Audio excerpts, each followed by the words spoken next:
Run the code online or download from codegive.com, link in the description below. Tutorial, using input, in a Python function. In Python, the input function is used to accept user input from the console.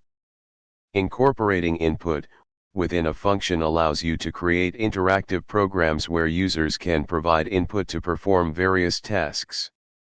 In this tutorial, we'll explore how to use input within a def function in Python with detailed explanations and code examples.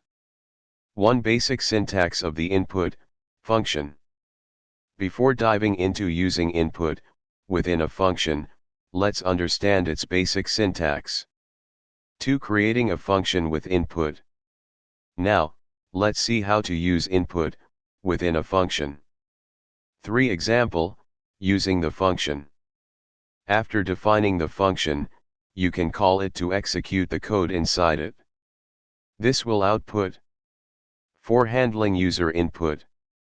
It's essential to handle user input appropriately, especially when expecting specific data types.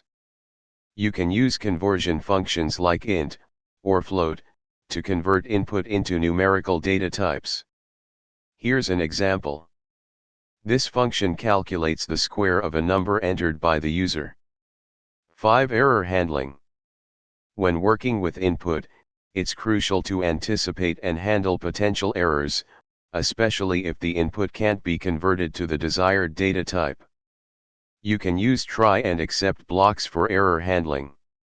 Here's an example. This function handles the value error that occurs when the user enters non-numeric input. 6. Conclusion.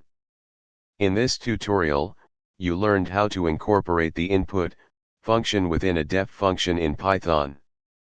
You can now create interactive programs that accept user input to perform various tasks.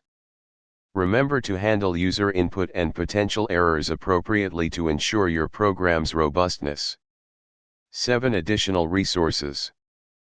Feel free to experiment further with the input function and integrate it into more complex functions to enhance your Python programming skills. ChatGPT.